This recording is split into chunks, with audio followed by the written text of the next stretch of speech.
Hello, Hodinkee team and community. Today I'm going to be talking about my first luxury watch purchase, my Rolex Oyster Perpetual 39 in gray.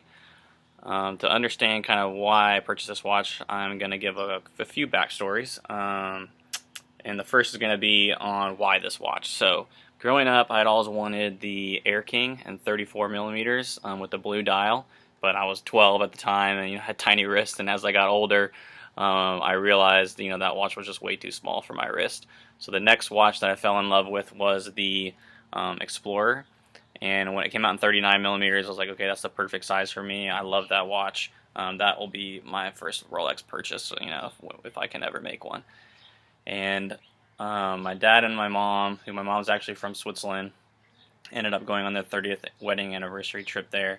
And one morning I woke up while they were gone, and I had a picture, in my WhatsApp, and I'm sure you can guess what it was a picture of. It was a Rolex in 39 millimeter, Explorer.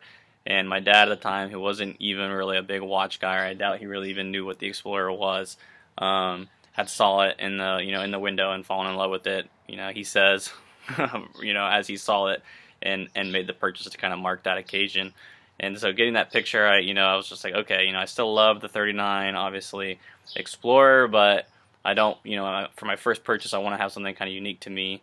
My dad already had the Explorer, so that's kind of like his watch now.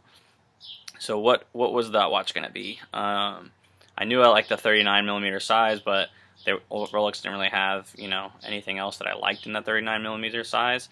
And so I kept, checking Hodinkee, obviously, checking around to see, what new watches were coming out. And that's about right in 2015 when this watch came out. And I'll never forget seeing it on the Hodinkee site for the first time and seeing the gray dial with the blue markers and just falling in love with it. And I knew, the second I saw this, that it's going to be, it was going to be the watch that I wanted to make for my first purchase. And I think also just the gray dial, and especially when you put it on a rubber strap like this, it just feels a lot younger, and you can wear it for kind of any occasion. And so I knew that was going to be my first watch. So now the question was, how do I acquire it? And for what occasion? Because, for me to this day, and back then I knew that I didn't want to just go in and buy a watch, on a random day of the week. I wanted it to be for a special occasion. That way every time I look at a watch, I kind of remember that.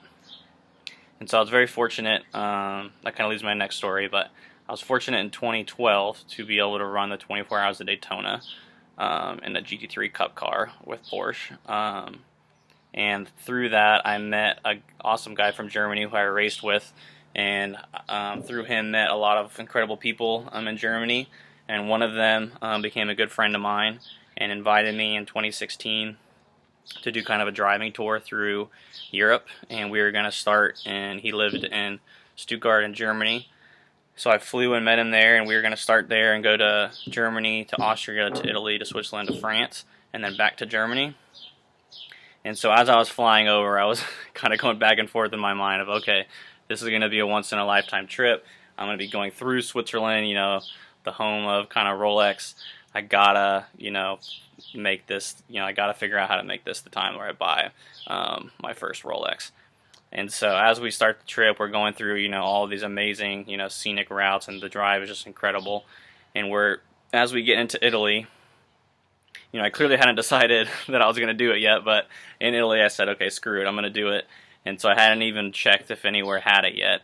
But I remember sitting in Italy at this certain restaurant, and I had to borrow his phone because I had no service, obviously, over there. And I started just calling every single Rolex store in Switzerland, because we were about to drop into Switzerland. And nobody had it yet. And as you know, today these watches can be hard to get, whether it's a Explorer, an Oyster Perpetual, a Submariner, within a year of them coming out. And so it was just about a year since it had come out. And I was calling all these stores, and the last store that I hadn't called was Rolex in Basel, downtown Basel. So I thought, okay, how cool would that be if I, buy my first Rolex in downtown Basel? And so I call them, and they answer, and they said they only have one in gray, and there's someone currently trying it on and seeing if they want to purchase it. So I said, please, please don't tell me this is the last chance I have of buying it. I hope he doesn't buy it. And I asked the lady to please call me back if he doesn't.